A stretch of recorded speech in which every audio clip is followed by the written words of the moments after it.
Don't come back if you can't even handle basic housework. My mother-in-law yelled at me angrily. She said this while I was in the hospital with a broken leg. The ironic thing was that she was the reason I got hurt, but instead of apologizing, she wanted to throw me out of the house. At that point, I had had enough. "Oh, I'd be happy to leave, ma'am," I replied with a smile. But a few days later, something happened that changed everything. "Do you have any idea, Mom?" my husband asked her. "Did you not know about Emily?" When my husband revealed the truth, my mother-in-law's face went pale. "My name is Emily Johnson. I married Alex 3 years ago after meeting him through a friend. Alex's family runs a small diner, mostly managed by his mother. His father passed away when he was young, so she raised Alex by herself, which I knew must have been a tough journey. At first, I respected her deeply.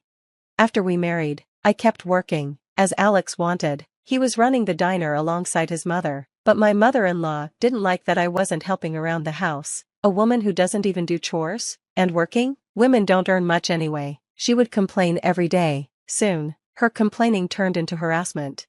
"You don't do any chores," she'd say, and if I found time to help, she'd criticize my work. "You're not even doing it right. Do you even care?" No matter how hard I tried, nothing seemed good enough for her. She'd scold me, calling me useless and often lecturing me for hours.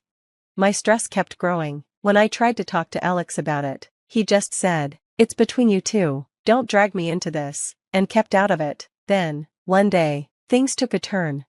The diner was closed, and my mother-in-law left early in the morning. By evening, I received a sudden call, demanding that I come and get her. The call ended abruptly before I could even refuse, leaving me with no choice but to reluctantly head to the train station. When I finally reached the station, she did nothing but complain all the way home, accusing me of being late and complaining about the heating system. It was nothing new, so I just nodded and shrugged it off, but I guess that got on her nerves. "What kind of attitude is that? Don't you think it's disrespectful to your mother-in-law?" she snapped. In a fit of rage, she raised her hand against me, even though I was driving. "Ouch, stop it. I'm driving," I said. "Quiet," she yelled. "Don't you dare talk back to me." My pleas fell on deaf ears as she was blinded by anger. Not satisfied with slapping me, she tried to kick me hard, but her foot hit the steering wheel. The next thing I knew, I was in a hospital bed. "Where am I?" I asked the nurse, who was changing my drip. "You were brought to the hospital after a car accident," she explained. "You broke your right leg and have cuts and bruises all over your body." "How's my mother-in-law?" I asked, concerned. "She only has a few scratches, no one else was injured," the nurse reassured me.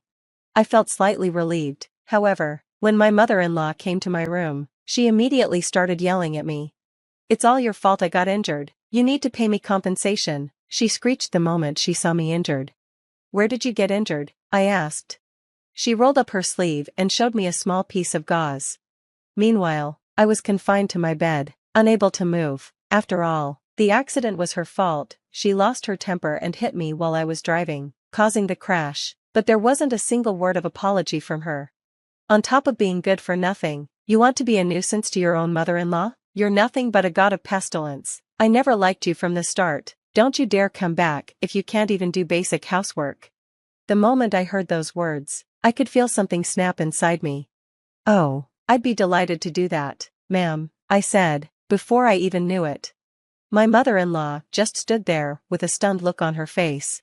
"I won't be returning to your house. I'm going to divorce Alex. Thank you for everything until now," I said as I gave a slight bow.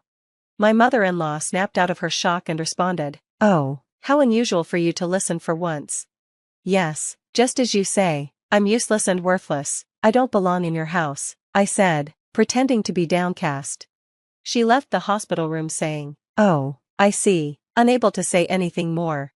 Even after that, my mother-in-law kept coming to my hospital room and complaining. "You'll end up on the streets if you can't come back to our house. It'll be too late to regret it then."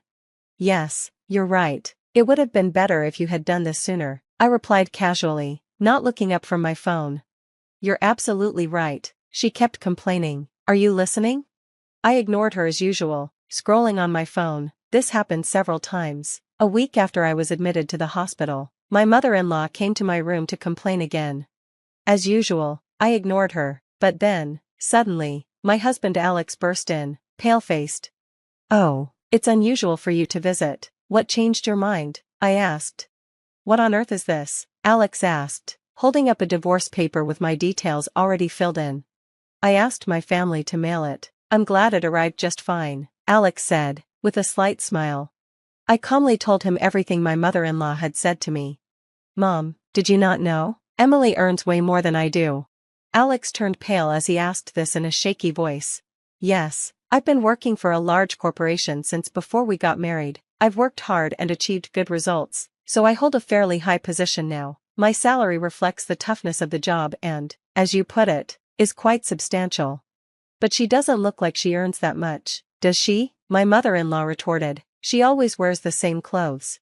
That's because Emily has been spending her money on our diner, Alex explained. The diner my mother-in-law runs was on the brink of bankruptcy when Alex took it over. It was in a tough spot, and his mother had no business acumen. He'd been trying to turn it around, and I had been using my salary to help keep it afloat, offering advice on management. Without my help, the diner would probably go out of business soon. No, it can't be true. There's no way that useless woman could do such a thing, my mother-in-law exclaimed, still flustered and unable to believe what she was hearing. I showed her my phone, which I had been using until just a moment ago. What is this? She asked, staring at the screen. It's the data recording of your diner's performance, and this here is my pay stub. My workplace has digitized our payslips, I explained. My mother-in-law stared at my phone and slowly turned pale. No, that can't be, she stuttered. I should mention that I've already consulted with the police about the accident you caused. What? My mother-in-law's expression was utterly shocked. I could only sigh in exasperation. Since an accident occurred, of course the police will conduct an inquiry, right? So I reported everything exactly as it happened to them, and I've submitted the dashcam footage.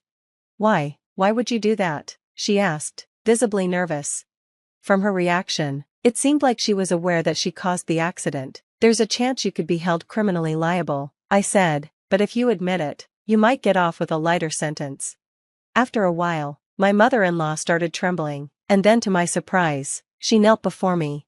I'm sorry, I had no idea. We've been living off your money. I'm sorry about the accident too. I'm reflecting on my actions. Please forgive me.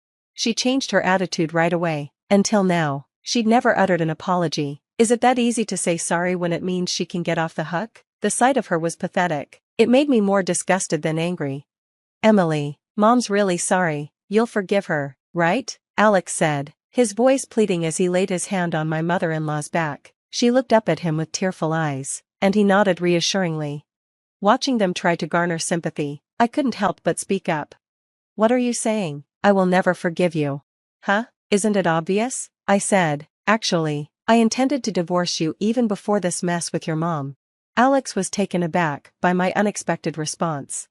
Even when I was seriously injured and hospitalized, you never visited me. You spent my salary without a shred of gratitude. I've been fed up with you for a while now. What's the point of staying married to you? In fact, you're only bringing me down. That's why I'm divorcing you.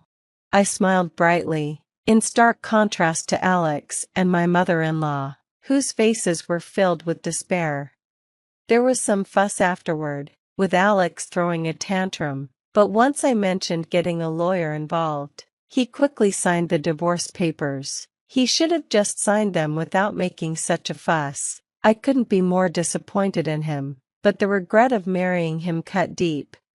Once they lost my support, their family diner quickly faced operational issues and shut down in no time, leaving Alex and my mother-in-law in a poor state. My mother-in-law had said she would be left on the streets, but it seems they were the ones in that predicament. They sold off the diner for peanuts and moved to a rundown apartment. Having no work experience outside the diner, they could only find low-paying jobs, barely scraping by. By the way, it turned out that my mother-in-law had lied about losing her husband at a young age. She was actually quite the player, and her fed-up husband had filed for divorce and left her. Even on the day of the accident, she was out gallivanting with another man. I found out these details from a police officer who was investigating the accident. I have nothing but gratitude for the police who kept up the investigation. My mother-in-law will probably be charged with some crime at some point. Already living a miserable life, if they end up in police custody, they will likely face ruin. Perhaps sensing this, I received a plea for reconciliation from my ex-husband after our divorce. "If you continue to bother me, I'll have the cops come for you and your mother," I threatened.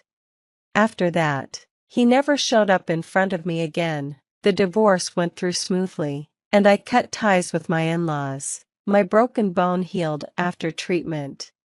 Currently, I'm working hard while still recovering from my injury. I had been using my salary for my in-laws' diner before, so I had almost no money left for myself. But it's different now. I'm working for myself and able to spend money only on myself. I had no idea how much happiness this would bring. I'm thinking of valuing myself more, and if I can find a partner who values me, I'm considering getting remarried.